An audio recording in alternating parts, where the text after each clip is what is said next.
নারায়ে তাকবীর। ওসামা সাহেবের আগমন জারিয়ার পক্ষ থেকে, কাসিমিয়ার পক্ষ থেকে ওসামা সাহেবের আগমন নারায়ে তাকবীর। সম্মানিত হাজিরিন, সম্মানিত উপস্থিতি, এ পর্যায়ে আমাদের সম্মুখে উপস্থিত হয়েছেন যারা নির্যাতিত আলেমে দ্বীন, এদেশের হাজারো মানুষের আইডল, লক্ষ কোটি মানুষের হৃদয়ের স্পন্দন, মুফতি আলী হাসান উসামা। এই পর্যায়ে আপনাদের সম্মুখে গুরুত্বপূর্ণ নসিহত পেশ করবেন মুফতি আলী হাসান উসামা হাফিজাহুল্লাহ।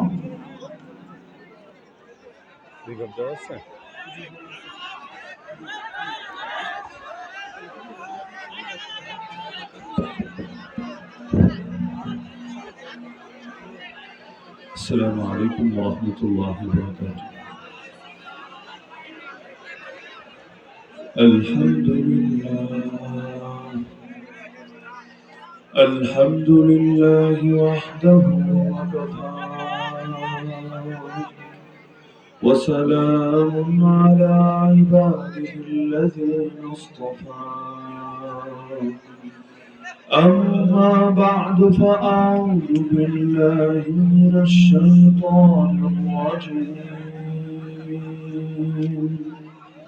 بسم الله الرحمن الرحيم. هو الذي أرسل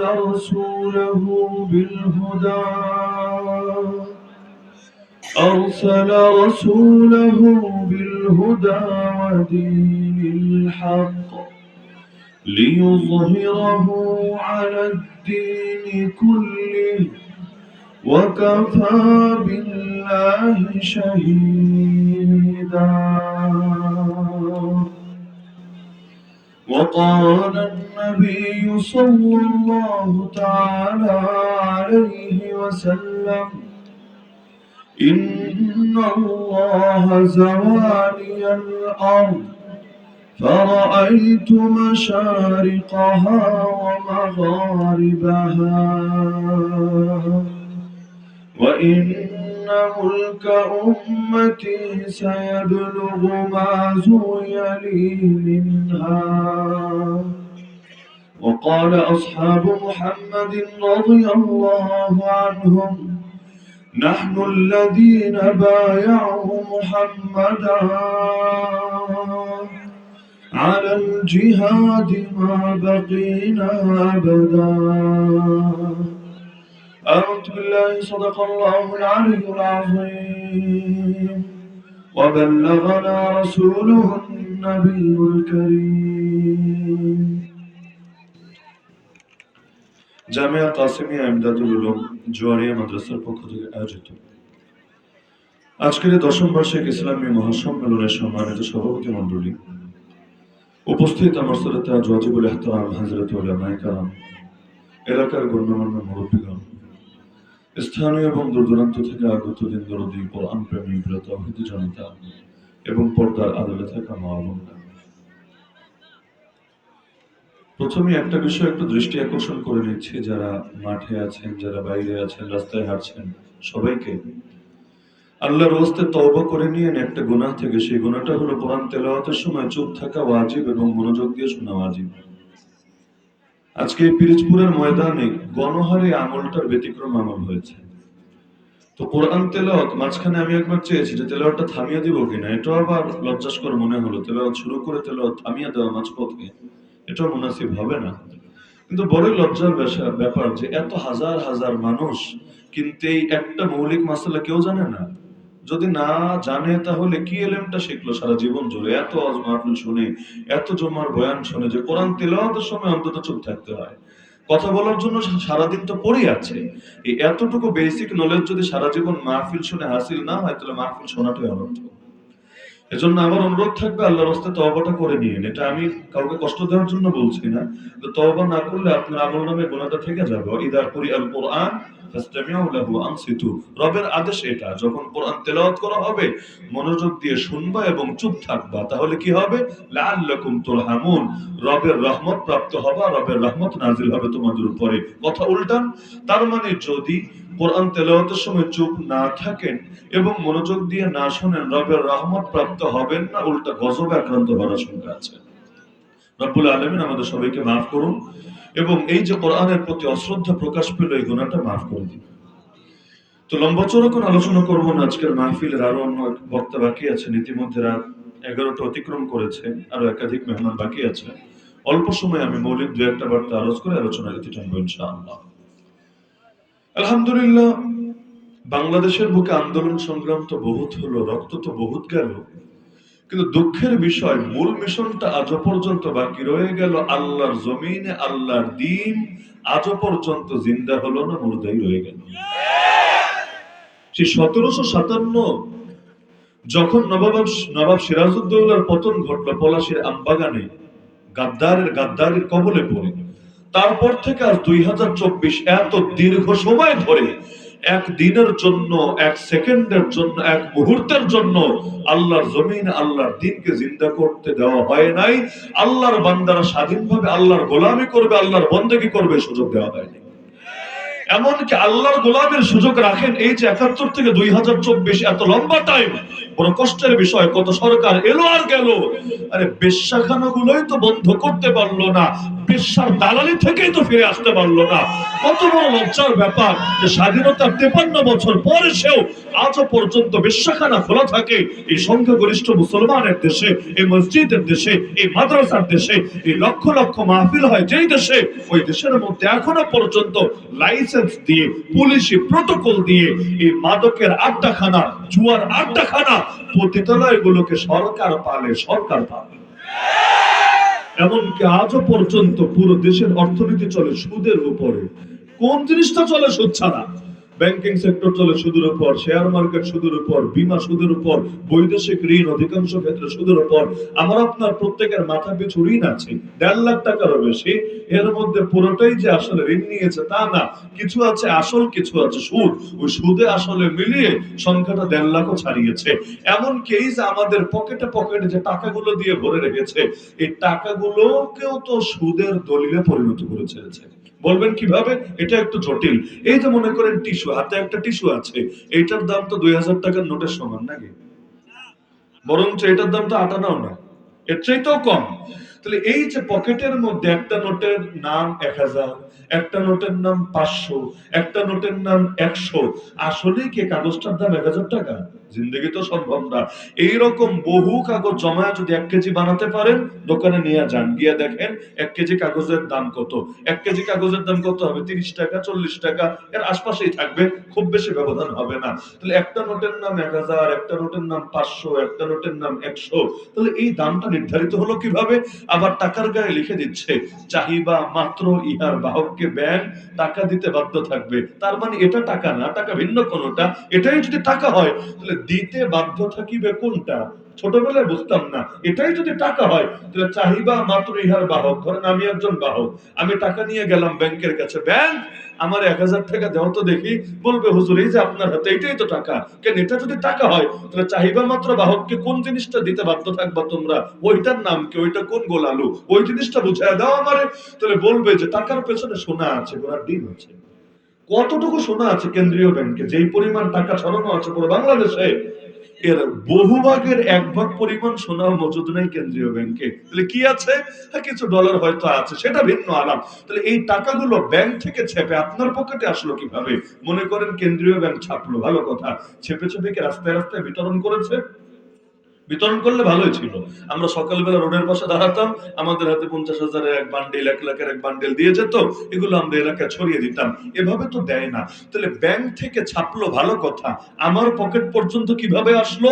মূলত এই টাকাগুলো আসে ঋণের মাধ্যমে। কিসের মাধ্যমে? ঋণের মাধ্যমে।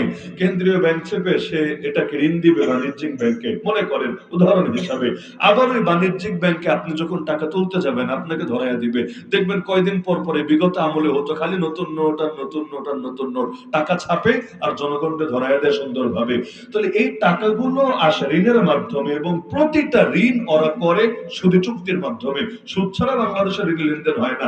এই যে সরকারি চাকরি যারা করেন মাসে মাসে টাকা কেটে রাখে, আবার যখন আপনারা পেনশন পান মানে চাকরি থেকে রিটায়ার করেন, এটাকে তো দেয় সঙ্গে আরো অতিরিক্ত দেয়। অতিরিক্তটা কি ওদের বাপ দাদার জমি বেচে দেয়? এটা তো সম্ভব না। তাহলে অতিরিক্তটা আসলো কোত্থেকে? ওই যে আপনার থেকে যেটা নিয়েছে ওটাকে সুদে খাটিয়েছে, খাটিয়ে 100 টাকারে ধরেন 500 টাকা বানিয়েছে, আপনারে 300 দিয়েছে। আপনি তো মহা খুশি, এরকম সরকার হয় নাকি, আমারে কত উপকার করে দিয়েছে। আসলে উপকার করে নাই, উল্টো অপকার করেছে। আপনার তারে 500 বানিয়ে বাকিটা মেরে দিয়েছে, কিছু আপনাকে দিয়ে আপনাকে খুশি করেছে। তো সবই চলে সুদের উপর। এই দেশে সুদ ছাড়া চলেটা কি?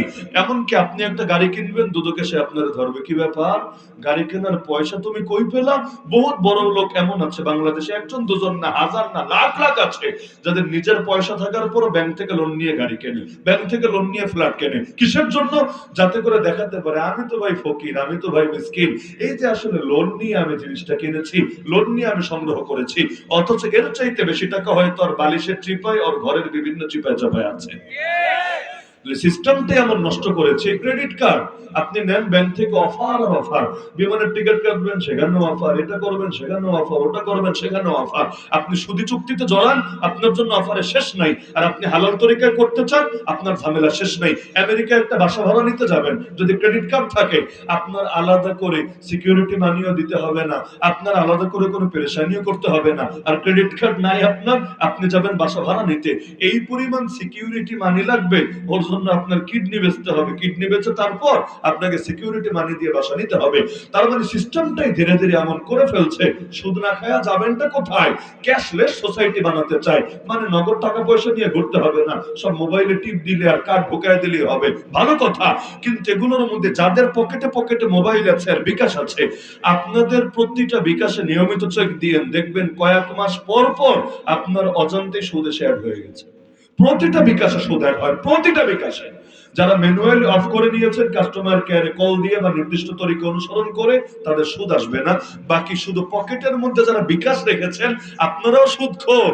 যদি 1 টাকা খান, যদিও 2 টাকা খান, যদি 8 আনা খান, সুদ তো সুদই। ওই 8 আনার আযাব আর গজব জাহান্নামে সওয়ার ক্ষমতা আছে নাকি? তাহলে এই যে পুরো সমাজটাকে সুদ দিয়ে ভরে দিল। কোন সুদ? যেই সুদের 70 গুণা সর্বনিম্ন গুনাহ নিজের আপন মায়ের সাথে জিনা করা। যেই সুদখোরের বিরুদ্ধে আল্লাহ যুদ্ধের ঘোষণা দিয়েছেন সূরা বাকারায়, ফাইল্লাম তাফআলু ফাযানু বিহারবিন মিনাল্লাহি ওয়া রাসূলি। বান্দা যদি সুদ ছাড়তে না পারিস, আল্লাহ এবং তার রাসূলের পক্ষ থেকে যুদ্ধের ঘোষণা শুনে নে। ওই সুদ দিয়ে পুরো বাংলাদেশটাকে ভরে দিয়েছে। তাহলে পুরো দেশ যদি সুদ দিয়ে ভরে যায়, গজব যখন আসবে খালি সরকারের উপর আসবে, তাই না? নাকি সবার উপরে আসবে? ব্যক্তিগত পাপের কারণে ব্যক্তিগত গজব আসে, জাতীয় পাপের কারণে জাতীয় গজব আসে। আর সুদ এমন একটা অভিশাপ, আরে যতই বৈষম্য বিরোধী আন্দোলন করেন, যতই রক্ত দেন, যতই সংগ্রাম করেন, কোন দেশের অর্থনীতিতে যদি সুদ থাকে আর সেটা রাষ্ট্রীয়ভাবে প্রতিষ্ঠিত হয়ে যায়, জিন্দেগিতেও ওই দেশে বৈষম্য দূর হবে না, হওয়া সম্ভব না। সুদ মানেই হলো অর্থনৈতিকভাবে বৈষম্য বাড়তেই থাকবে আর বাড়তেই থাকবে আর বাড়তেই থাকবে। পুঁজিপতি যারা, ওরা শুধু বড়লোক হতেই থাকবে আর হতেই থাকবে। আর গরিব যারা, ওরা আগের চাইতে আরো গরিব হবে, আরো গরিব হবে, আরো গরিব হবে। আপনারা যারা টাকা জমান, কষ্ট করে জমায় না, অনেকে জমায়, জমালেও কত আর হয়, মাটির ব্যাংকে জমান, এমনি জমান। আমরা তো আর ওই 2 নম্বর তরিকা নাই, ওই সচিবের বউর মতো যে 2 টাকা, 1 টাকা, 10 টাকা, 20 টাকা জমায় নাকি কয়েকশো কোটি টাকা হয়ে গেছে। ওই রকম আলাদিনের চেহারা কত ম্যাজিক আসলে নাই আমাদের কারো হাতে। জমালেন, ভালো কথা, 1 লাখ জমালেন, 2 লাখ জমালেন, 10 লাখ জমালেন। মজার বিষয় কি জানেন? আজ 2024 সালে 17 নভেম্বর 10 লাখ টাকা দিয়ে যা করতে পারবেন, 2025 সালের একই দিনে তা করতে পারবেন। টাকা কিন্তু আগেরটাই, টাকা চোরেও নেয় নাই, ডাকাতেও নেয় নাই, কিন্তু দেখবেন অটোমেটিক আগের বছর 10 লাখ দিয়ে যা পারতেন, এই বছর 12 লাখ দিয়েও তা পারা মুশকিল হয়ে যাচ্ছে। এই যে সরকার চেঞ্জ হলো, ভালো কথা, সবাই খুশিতে লাফাচ্ছেন, ভালো কথা। মাত্র 100টা দিন গেল, দ্রব্যমূল্যের দাম তো খুব কমেছে, তাই না?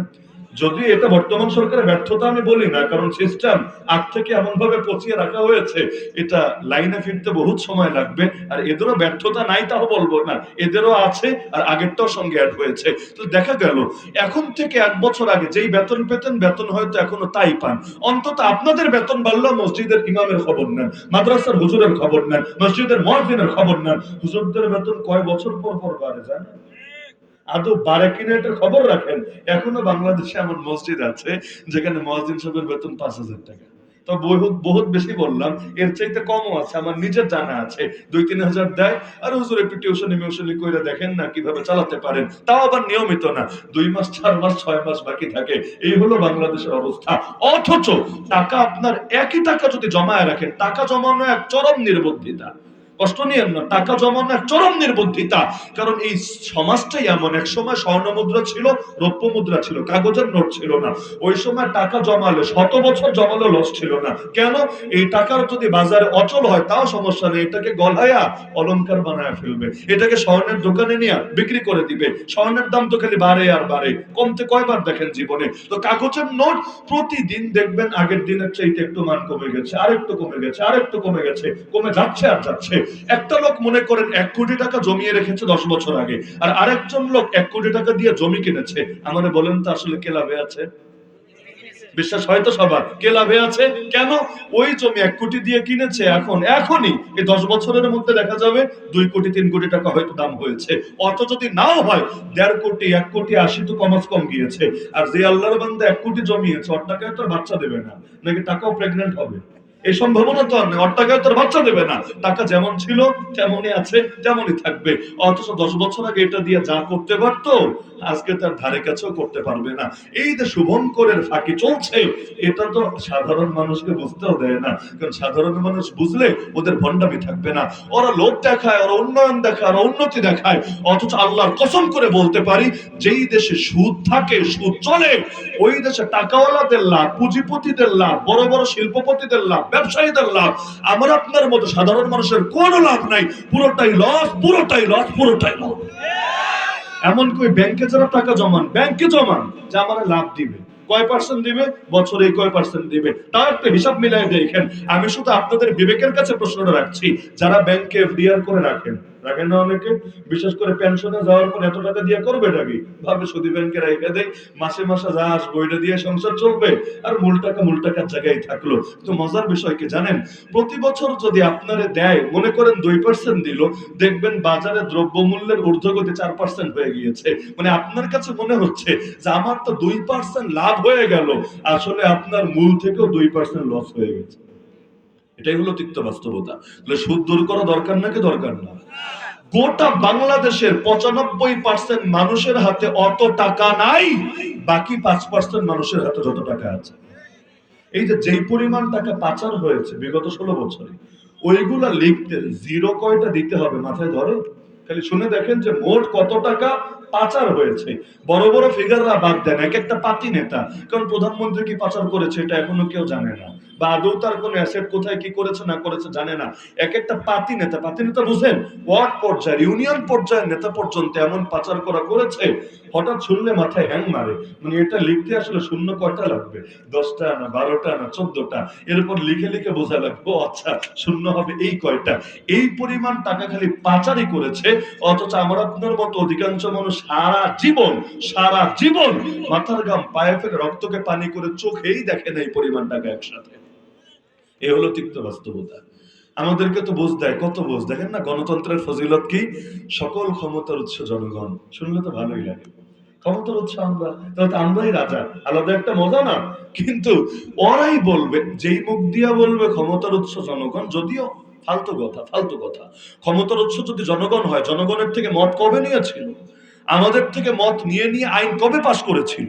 এমনকি সে 72-এর সংবিধান, যেটা আজও পর্যন্ত আমাদের কাঁধের উপর চাপিয়ে রাখা হয়েছে, কুফরি সংবিধান, ফ্যাসিস্ট সংবিধান, স্বৈরাচারের বিষ মিশ্রিত সংবিধান, ওই সংবিধানও যে জাতির উপর চাপানো হয়েছে, জাতির মত নেওয়া ছাড়া, ম্যান্ডেট ছাড়া, ইন্ডিয়ার বুকে লিখে বাঙালি জাতির উপর চাপিয়ে দিয়েছে জোর করে। এমনকি প্রথম পৃষ্ঠা খুললেই দেখবেন মুক্তিযোদ্ধারা নাকি মুক্তিযুদ্ধ করেছে 4 উদ্দেশ্যে। কি? ধর্মনিরপেক্ষতাবাদ, সমাজতন্ত্র, গণতন্ত্র, জাতীয়তাবাদ। এখনো আপনাদের কিশোরগঞ্জে খুঁজলে মুক্তিযোদ্ধা পাওয়া যাবে না? একজনও নাই? বহুত আছে, বহুত আছে। এক একজনকে গিয়ে, আমার কথা বাদ দেন, এক একজনকে গিয়ে জিজ্ঞাসা করবেন, আঙ্কেল বা দাদা, আসলেই কি সমাজতন্ত্রের জন্য যুদ্ধ করেছিলেন? আসলেই কি ধর্মনিরপেক্ষতাবাদের জন্য যুদ্ধ করেছিলেন? কারণ সংবিধানে তো এটা বলা আছে। আপনারাই বলেন দেখি, দেখবেন কি জবাব আসে, অধিকাংশ বলবে ভাতিজা বা নাতি, সমাজতন্ত্র কি তাই তো বুঝি না, ধর্মনিরপেক্ষতাবাদ কোন হালুয়া তাই তো চিনি না। এগুলো আমাদের উপর জোরপূর্বক চাপিয়ে দেওয়া হয়েছে, নাম ব্যবহার করা হয়েছে। আগে যখন এয়ারপোর্টে নামতাম, ঢাকা এয়ারপোর্টে, যেই দেশ থেকে আসেন না কেন, ঢুকলে প্রথমে লেখা থাকতো ওয়েলকাম টু মুজিবস বাংলাদেশ। আলাদা একটা মজা লাগতো, ওয়েলকাম টু মুজিবস বাংলাদেশ। মানে বাংলাদেশ হলো মুজিবের বাংলাদেশ, আমার বাংলাদেশ না, আপনার বাংলাদেশ না, কিশোরগঞ্জবাসীর বাংলাদেশ না, পিরিজপুরবাসীর বাংলাদেশ না, মুজিবস বাংলাদেশ। মুজিব ল্যান্ড নাম দিয়ে দিলে আরো সুন্দর হতো। মুজিব বাংলাদেশ বলতে একটু কঠিন লাগে, মুজিব দেশ বা মুজিব ল্যান্ড এটা দিয়ে দিলে আরো সহজ হতো। তো এই যে একদিকে বলা হলো সকল ক্ষমতার উৎস জনগণ, মানে জনগণ যা চায় তাই হবে, এটাই তো কথা। জনগণ কবে পতিতালয় চেয়েছে পারলে বলু করা? জনগণ চেয়েছে নবীর পরে নবী নাই, সংসদে আইন চাই। এই যে এতকাল ধরে চাচ্ছে আর চাচ্ছে আর চাচ্ছে, আজও পর্যন্ত কেউ আইন করলো না কেন? নবীর পরে কেউ নবী হবে না, হতে পারে না। যারা বিশ্বাস করবে নবীর পরে কোন নবী আছে, তারা আর যাই হোক কোন মুসলমান হতে পারে না। যদি এই আইনটা ওরা করতো, তাহলে কাদিয়ানীদের আইডি কার্ডে মুসলমান লেখা থাকতো না, পাসপোর্টে মুসলমান লেখা থাকতো না। ওই মুসলিম পরিচয় ধারণ করে ওরা মানুষকে ধোঁকা দিয়ে দিয়ে মুসলমানের মেয়েকে বিয়ে করতে পারতো না, ওরা হজে যেতে পারতো না, ওমরায় যেতে পারতো না। কারণ মুসলমান ছাড়া কারো জন্য ও বৈধই না।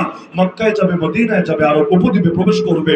কিন্তু এই সরকারগুলো এই ফাইজলামের কারণে, এই ভণ্ডামের কারণে, এই ধোঁকাবাজদের সহযোগিতার কারণে আজও পর্যন্ত কাদিয়ানীরা যায় পবিত্র মক্কায়, পবিত্র কাবায়, পবিত্র বাইতুল্লাহে, এমনকি রওজায়ে আতহারে। এর চাইতে বড় লজ্জা গোটা জাতির জন্য কি হতে পারে? যা চায় তা দেয় না, যা চায় না তা দিয়ে রেখেছে। পতিতলায় কে চেয়েছে? গোটা বাংলাদেশে 18 কোটি মানুষ থাকলে 1% চায় নাই। বিশ্বাস করেন, 1% চায় নাই। গুটি কয়েক হাউন আঙ্কেল চাইলেও চাইতে পারে। ওগুলো সব জায়গায় দুইটা চারটা থাকে ডিস্টার্ব। এগুলোর হলো ওই পতিতলয় থাকলে সুবিধা, লিঙ্ক ভাইরালের ভয় নাই। পতিতলয় থেকে লিঙ্ক ভাইরাল হয় নাকি? হয় না, এই ভয় নাই। ওদের জন্য এটা নিরাপদ জায়গা পায়। আর বাইরে কামটাম করলে 2 দিন পর পর ভাইরাল হয়ে যায়। বিগত আমলে কত বড় বড় আর্মির অফিসার, বিভিন্ন গোয়েন্দা বাহিনীর কর্মকর্তা, এমনকি কোন কোন সচিব, এমপি, মন্ত্রী পর্যন্ত হানি ট্র্যাপে ফেসে গিয়েছে। মানে বিদেশে গিয়েছে, হোটেলে থেকেছে, রাতের বেলা মনোরঞ্জন আর দেহরঞ্জনের ব্যবস্থা করা হয়েছে। রঞ্জন বৃত্তি শেষ করে সকালে যখন উঠেছে, গোসল করে ফ্রেশ হওয়ার পর তারে জানায় দেওয়া হয়েছে, রাতের বেলা যা করেছো সব গোপন ক্যামেরায় এইচডি ভিডিও মজুদ আছে। এখন কি এটা পাবলিশ করব না আমাদের হয়ে কাজ করবা, ক্লিয়ার বলো। কে চায় পাবলিশ হোক? মানিজ্জত তো পুরাই যাবে, এমনকি বিবি বাচ্চাও তো যাবে, এলাকায় পারবে না মুখ দেখাতে। বলে না না, যেই কাজ দিবা সেই কাজ করতে রাজি। এভাবে ব্ল্যাকমেইলের শিকার হয়ে কতজন যে গোটা জাতির সাথে গাদ্দারি করেছে, রাষ্ট্রের বড় ক্ষতি করেছে, এমনকি পারলে পুরো দেশটাই বেঁচে দিত ওদের কাছে। তবুও তার লিঙ্কটা সুরক্ষিত রাখতে হবে, তার ভিডিওটা যাতে লিক না হয় এই পথটাকে রাখতে হবে। তো এই টাইপের লোকদের জন্য বড় সুবিধা পতিতলয় খোলা থাকলে। কিন্তু আপনাদের কোনো সুবিধা আছে? যদি পুলিশ দিয়ে ওরা প্রহরার ব্যবস্থা না করতে, আমার তো মনে হয় এক কিশোরগঞ্জের মুসলমানই গিয়ে বাংলাদেশের সব পতিতলয়ের প্রতিটি ইট খুলে নিয়ে আসতো। আরে যেই দেশের মানুষ গণভবনের ফ্রিজের পাঙ্গাস মাছে নিয়ে আসে, যেই দেশের মানুষ পুকুরের মাছগুলোর পর্যন্ত রাখে না, ওগুলোরে ধরে ধরে নিয়ে আসে, এমনকি বেডরুমের গোপন কাপড় চোপড় পর্যন্ত বাকি রাখে না, এগুলোরে এনে আবার ছবি তুলে তুলে ছেড়ে দেয় ফেসবুকে। তাহলে ওই দেশের মানুষ এই পতিতলয় গুলো রাস্তা রাখবে কেমনে? বিশ্বাস হয়? সবগুলো ইট, সবগুলো টিন খুলে এনে এগুলো বিক্রি করবে বাজারে বাজারে, তবুও পতিতলয়ের অস্তিত্ব রাখবে না বাংলাদেশ। যা চায় তা দেয় না, যা চায় না তা দিয়ে রাখে। এটার নাম গণতন্ত্র না, এটার নাম সকল ক্ষমতার উৎস জনগণ না। একদিকে বলবে সকল ক্ষমতার উৎস জনগণ, আর একদিকে তারাই লেখে গণপ্রজাতন্ত্রী বাংলাদেশ। লেখে না প্রজাতন্ত্রী বাংলাদেশ। প্রজা তো বোঝেন, আগেকার যুগের গল্প পড়তে গেলে রাজা আর প্রজার নামগুলো পাওয়া যায়। আচ্ছা, রাজা ছাড়া কি প্রজা হয়? স্বামী ছাড়া কি বউ হয়? তা রাজা ছাড়া প্রজা হয়? তাহলে যদি বাংলাদেশটা প্রজাতন্ত্র হয়, প্রজাকে? বাংলাদেশ যদি প্রজাতন্ত্র হয়, প্রজাটাকে আর রাজাটাকে? বলবেন হুজুর আমরাই প্রজা, ওরা রাজা। তা আমরা যদি প্রজা হই, সকল ক্ষমতার মালিক আমরা হলাম কেমনে? সকল ক্ষমতার মালিক তো তারা। এর চাইতে মজার পয়েন্ট আছে। প্রেসিডেন্টের বাংলা জানি কি? কেউ জানেন না? প্রেসিডেন্টের বাংলা কি? সবাই বলেন বাংলা কি? রাষ্ট্রপতি। যেমন জনাব শাহাবুদ্দিন চুপ্পু সাহেবের পদ কি? রাষ্ট্রপতি। পতি মানে কি? আচ্ছা আমি সহজ করে দিই। অনেক মহিলাকে বলা হয় পতিভক্ত। শোনেন নাই জীবনে? অনেক মহিলার কি বলে? পতিভক্ত। এবার বলেন তো পতি মানে কি? মাশাআল্লাহ সবাই জানে। পতি মানে স্বামী, পতি মানে জামাই, পতি মানে হাজবেন্ড। রাষ্ট্রপতি মানে রাষ্ট্রের হাজবেন্ড। এটাই তো। রাষ্ট্রপতি মানে কি? রাষ্ট্রের স্বামী। তিনি যদি রাষ্ট্রের স্বামী হন, রাষ্ট্রের বউকে, অথবা রাষ্ট্রের বউ বাদ দেন, মানে পতির বউটাকে, পতি যদি থাকে পত্নীও তো থাকবে। তিনি পতি মানলেন, তাহলে পত্নীটাকে? পত্নী আপনারা। অর্থ তো এটাই দাঁড়াচ্ছে, তিনি একা পতি, আমরা তো রাষ্ট্রপতি না, নাকি আমরা রাষ্ট্রপতি? তিনি একা পতি, বাকি সবাই পত্নী। এত পত্নী নিয়ে সংসার করবে কেমনে? 4 বিয়ে করলেই তো ঘাম ছড়ে মাথা থেকে। আর যদি 18 কোটি হয় পত্নী, আর একটা মাত্র মান হয় পতি, আর পরে তো দুনিয়া অস্তিত্বই খুঁজে পাওয়া যাওয়ার কথা না। এখন বলতে পারেন হুজুর স্বামী মানে মালিক, স্বামীর একটা অর্থ আছে মালিক, তাহলে পতি মানে স্বামী, স্বামী মানে মালিক, মালিক মানে রাষ্ট্রের মালিক তিনি। ভালো কথা। তিনি যদি রাষ্ট্রের মালিক হন, আমরা কি? তিনি যদি রাষ্ট্রের মালিক হন, আমরা কি? আমরা কচুরিপানা, আমরা গোলাম, আমরা দাস, আমরা ভৃত্য। কেন পাগল? একটু আগে না বললি সকল ক্ষমতার মালিক আমরা? তো সকল ক্ষমতার মালিক যদি আমরা হই, তুমি রাষ্ট্রপতি হলা কেমনে? প্রশ্ন আসে নাকি আসে না? এগুলোকে অযৌক্তিক মনে হচ্ছে আপনাদের কাছে? তাহলে যেই সংবিধানে বলবে সকল ক্ষমতার উৎস জনগণ, ওই সংবিধানে রাষ্ট্রপতি শব্দ থাকবে, ওই সংবিধানে গণপ্রজাতন্ত্রী থাকবে। তো ভাই আগেরটা মানবো না পরেরটা মানবো? সকল ক্ষমতার উৎস জনগণ হলে আপনারা রাজা, তাহলে তোমরা আবার কি? আর যদি বলো তোমরাই রাষ্ট্রপতি আর আমরা হলাম প্রজা, এটা প্রজাতন্ত্র, এখানে জনগণ যা বলবে তা হবে, তাহলে তোমরা কি? প্রশ্ন তো আসবে। তাহলে আগেরটা সত্য না পরেরটা সত্য? একটা সত্য হলে অপরটা মিথ্যা। কিসের গণতন্ত্র? পুরোটাই ভুয়াতন্ত্র, ভুয়াতন্ত্র। নাম দেয় গণতন্ত্র, আসলে দিল্লির তন্ত্র। নাম দেয় গণতন্ত্র, আসলে ওয়াশিংটনের তন্ত্র। নাম দেয় গণতন্ত্র, আসলে ইসরায়েলের তন্ত্র। নাম দেয় গণতন্ত্র, সব হলো কাফের মুশরিকদের পাঁচাটার তন্ত্র। আল্লাহর জমিনে আল্লাহর দিনকে বিজয় করা দরকার আছে কিনা? কিসের জন্য দরকার? আমার মতো হুজুরের জন্য দরকার, আপনার মতো তালেবুল ইলমের জন্য দরকার। শুধু তা না, বরঞ্চ মানুষকে মানুষ হিসাবে দুনিয়ায় যাতে স্বাধীনভাবে বাঁচতে পারে, সব জুলুম, সব দুঃশাসন থেকে যাতে নিরাপদ থাকতে পারে, এর জন্যই আল্লাহর দ্বীনের কোনো বিকল্প নয়। কারণ আল্লাহর দ্বীন মানে আল্লাহর দেওয়া প্রেসক্রিপশন, আর বান্দার মতবাদ যা আছে বান্দার দেওয়া প্রেসক্রিপশন। কই আল্লাহ আর কই বান্দা? আল্লাহর বান্দার মধ্যে যেমন তুলনা চলে না, আল্লাহর দ্বীন আর বান্দার দ্বীনের মধ্যেও তুলনা চলতে পারে না। আজকের দিনে আমাদের সবচাইতে বড় করণীয় কি? আমাদের সবচাইতে বড় করণীয় হলো ইসলাম প্রতিষ্ঠার জন্য ঐক্যবদ্ধ হওয়া। কত দল এলো আর গেল, কত তন্ত্রমন্ত্র দুনিয়াবাসী চোখে দেখলো, কখনো সমাজতন্ত্র, সোভিয়েত ইউনিয়ন 70 বছর সেই মূলা দেখালো, আবার এরপর চীন রাশিয়া পর্যন্ত সমাজতন্ত্রের আগের মোড়ক চেঞ্জ করে নিত্য নতুন ভাষণ আনতে বাধ্য হলো। ধর্মগুলো পর্যন্ত পরিবর্তন হলো। এই খ্রিস্ট ধর্ম, এই হিন্দু ধর্ম, আজকের রূপ আর 100 বছর আগের রূপ এক না। নিয়মিত পরিবর্তন আর পরিবর্তন হচ্ছে, সবাই ফেল মারছে, কিন্তু একমাত্র ইসলাম, একমাত্র কোরআনই এমন, আলহামদুলিল্লাহ সুম্মা আলহামদুলিল্লাহ, যা আজও পর্যন্ত অপরিবর্তিত আছে এবং কিয়ামত পর্যন্ত অপরিবর্তিত থাকবে। অপরিবর্তিত থাকা সত্ত্বেও সমস্ত সমস্যার সমাধান লুকিয়ে আছে এর মাঝে। সুতরাং আমাদের জন্য এখন একটাই কাজ হওয়া দরকার, এই জমিনের বুকে ইসলাম প্রতিষ্ঠার জন্য ঐক্যবদ্ধ হওয়া। পারবেন তো ইনশাআল্লাহ? যেমন নতুন করে নাকি সংবিধান লেখা হবে, আগেরটা বাদ যাবে। কিন্তু আল্লাহর কসম করে বলি, যদি এমন হয় আগের সংবিধান লেখা হয়েছে ইন্ডিয়ায়, নতুন সংবিধান লেখা হলো আমেরিকায়, আমাদের কোনো লাভ নেই। বিশ্বাস হয়? কোনো লাভ আছে? ডক্টর আলী রিয়াজরা যারা সারা জীবন কাটিয়েছে আমেরিকার খেদমত করে করে, এরা যখন আমেরিকার আদর্শ সামনে রেখে সংবিধান লিখবে, কোনো লাভ হবে না যদি না সেই সংবিধান ইসলামের আলোকে হয়, কোরআনের আলোকে হয়, দ্বীনের আলোকে হয়, প্রিয় নবীজির আদর্শের আলোকে হয়। আজকে আমাদের সবচাইতে বড় চেষ্টা করা দরকার এটা। নেতা পরিবর্তন করে কোনো লাভ নাই।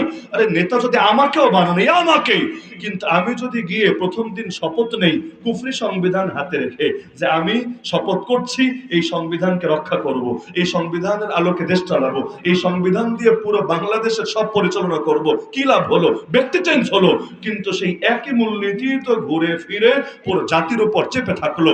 এজন্য শুধু নেতা পরিবর্তন পরিবর্তন করলে চলবে না, সময় এসেছে নীতিকে পরিবর্তন করার, সব জাহেলিয়াতকে পায়ের তলে পিষে ফেলার, আল্লাহর জমিন আল্লাহর গোলামি করার। আর এর জন্য কাফের মুশরিকরা গালি দেবে, দেখ না ফান্ডামেন্টালিস্ট, মৌলবাদী, আর কত টাইপের গালি ওরা আবিষ্কার করেছে।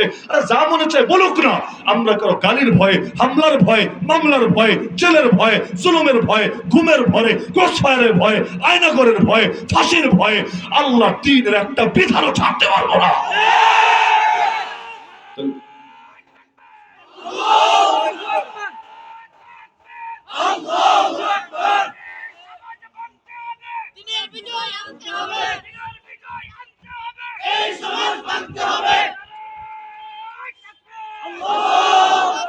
মূলত সমাজ ভাঙতে হবে না, সমাজ ব্যবস্থা ভাঙতে হবে। সমাজ ভেঙে দিলে তো আমাদের পিঠে ভেঙে যাবে। সমাজ থাকবে, সমাজ ব্যবস্থাটাকে পাল্টে দিতে হবে। রাষ্ট্র ভাঙতে হবে না, রাষ্ট্র ব্যবস্থারে ভাঙতে হবে, মানে সিস্টেমটারে চেঞ্জ করতে হবে। পুরা যদি আমাদের ভেঙে দেন তাহলে কবরস্থানের উপরে কি দিন কায়েম করবেন নাকি? তো সুতরাং যে যেই ধারার হন, যে যেই এলাকার হন, যে যেই মতের হন, আমি আশা রাখি এই কথায় তো দ্বিমত থাকার কথা না। সুতরাং আসেন, হাইয়া আলাল সালাহ, হাইয়া আলাল ফালাহ শুনলে যেমন দলাদলি থাকে না, এখন সময় এসেছে হাইয়া আলাল জিহাদ, হাইয়া আলা ইকামাতিদ দ্বীন, হাইয়া আলা শাহাদা, এই ক্ষেত্রে আমাদের দ্বিমত থাকার উচিত না। আল্লাহু আকবার। এতদিন বলেছি মসজিদে, আল কোরআনের আলো জ্বেলেছি ঘরে ঘরে, এবার আল কোরআনের আলো পার্লামেন্টেও জ্বলতে হবে। আল কোরআনের আলো, আল কোরআনের আলো সবগুলো কোর্টের ভেতরে জ্বলতে হবে। আল কোরআনের আলোয় গোটা বাংলাদেশকে আলোকিত করে তুলতে হবে। সব জায়গায় ইসলামের বিজয় গাথা গাইতে হবে, কালেমার পতাকা সমুন্নত করতে হবে। তবে ইনশাআল্লাহ সব বৈষম্য, সব অশান্তি, সব জুলুম, সব অন্যায়, সব বিশৃঙ্খলা দূর হবে। রব্বুল আলামিন আমাদের সবাইকে তৌফিক দান করুন। আজকের এই মাহফিলকে কবুল করুন এবং এই মাদ্রাসাকে যাবতীয় প্রয়োজনগুলোকে গায়বে খাজানা থেকে পূরণ করুন। আমিন। ওয়া আখিরু দাওয়ানা সম্মানিত উপস্থিতি, আপনারা শেষ দোয়া